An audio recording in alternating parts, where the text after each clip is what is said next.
Sure. He just put out a truth statement. If you haven't seen it yet, I encourage you to look at it. But I was just talking with the president and the Secretary of State and the Vice President, and it was a very good and productive call.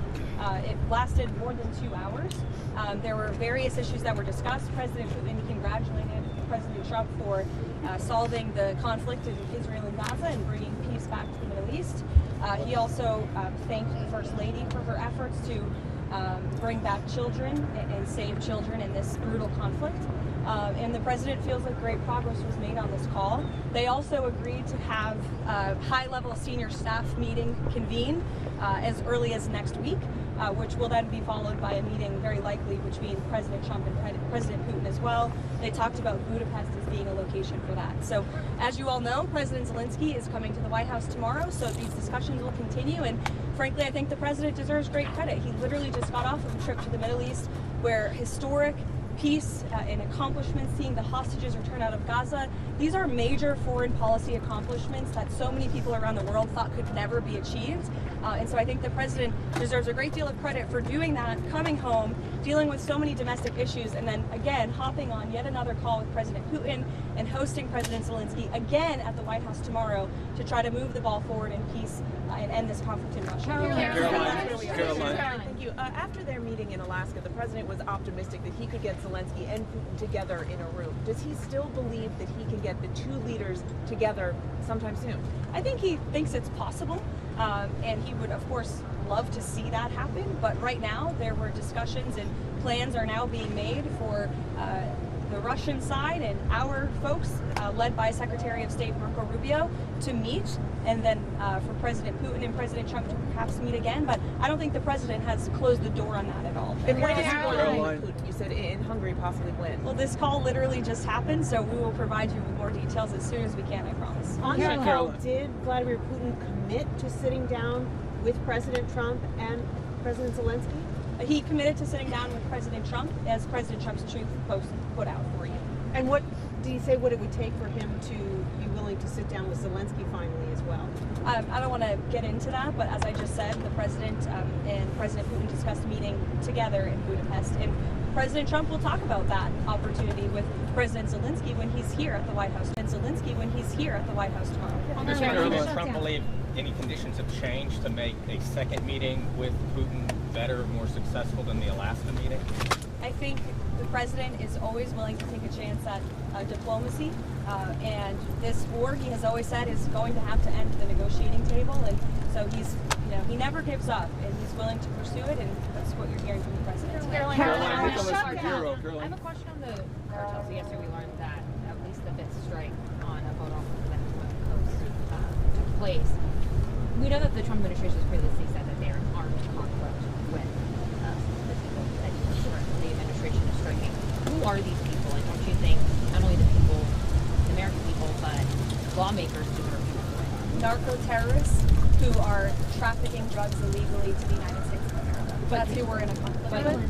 And the president's been very clear, and he's been very transparent about these strikes, releasing classified video, unclassifying that video, declassifying it rather for all of you to see, and to let the public and lawmakers know with each of these strikes. And there should be no surprise for this. The president campaigned on using every lever of power to go after the drug cartels who have been trafficking illicit poison into our country for far too long. And you heard the president speak about this yesterday. There was a question about why not just use the Coast Guard to grab these boats and grab the drugs on them. That's been going on for years and years, and the drug epidemic in this country has not gotten any better. The cartels have only gotten more powerful. So the president is taking these unprecedented steps, and it's making a real impact. We are seeing less boats with lots of drugs coming into the shores of the United States of America as a result of these successful strikes, and I think the American people can expect them to continue. Nicholas Maduro, a change of leadership at the IRS, specifically putting some of Trump's main allies in the leadership positions in the Criminal Investigations Division. There's reports that George Santos is on the list to be investigated. Is there anybody else that you know of that is being looked at or being mentioned of being looked at? Not to my knowledge, no. You'll have to reach out to the Department of Treasury. Nicholas Maduro. Does President Trump believe, Nicholas Maduro, president of Venezuela, does President Trump believe his days are numbered there? I think President Trump believes that Nicolas Maduro is an illegitimate president leading an illegitimate regime that has been trafficking drugs to the United States of America for far too long, and we're not going to tolerate it. Right now, they have $15 million. Has President Trump set a new deadline on Hamas? I mean, yesterday he said, straighten out quickly. But I mean, do we have an update on sort of what that means, what that new deadline could look like? I won't set a deadline for the president. It's only for him to do that. But what I can tell you is that Steve Woodcock and Jared Kushner, who deserve great credit for bringing this deal to a close, for getting the hostages out of Gaza in the first place, are actively working on this. They are continuing to discuss this with both sides to ensure that all of the bodies are found and returned.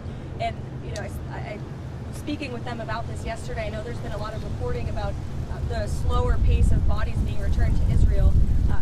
These bodies, unfortunately, are very deep underground, and so it's going to take some time and some special equipment to actually retrieve these bodies and bring them back to Israel. And the administration is fully committed to helping all sides get that done. It was part of the deal, and we're going to see it through. Thanks.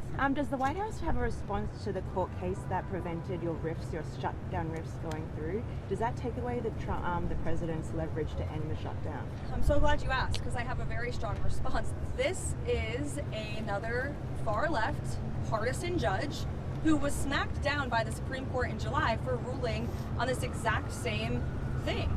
In May, this judge tried to say that the President of the United States does not have the executive authority to hire and fire in the executive branch. Literally, nobody would ever try to make that argument except for someone who is extremely partisan. And of course, the Supreme Court rejected that ruling in July, and they said, no, the president does have the ability and the legal authority to fire people from the federal government. That is a responsibility of his job as the head of the executive branch. And so you have the same judge going back to the bench and ruling on the basis of politics. We are 100% confident we will win this on the merits of the law, and these layoffs are an unfortunate consequence of the government shutdown. We are now on day 16 of this Democrat shutdown. Democrats just voted again for the 10th time to keep the government closed and to keep the American people hostage. And we're seeing the consequences of it every day. We've had thousands of flights delayed and canceled. Air traffic controllers, TSA agents continue to work without pay. The president tapped into tariff revenue to keep WIC money for women and infants and children going out the door. The president, found a creative solution to keep the troops paid. And rather than congratulate the president for doing that, this unprecedented action to get our troops paid, the Democrats want to sue him for it. They're saying that it's illegal. This just shows they don't care about the people who are hurting. They are shutting down the government purely for partisan politics because they don't like Donald Trump. And the only people that are suffering from that are federal government employees who are being laid off from their jobs, who are not being paid for their jobs, our military, our federal law enforcement, and the American people who can't catch a plane with holiday season coming up because flights are being delayed and canceled. Democrats need to do the right thing. And I don't know if you guys caught the CNN town hall last night with AOC and Bernie Sanders, but I sure did. And it's very clear that they are now the leaders of the Democrat Party.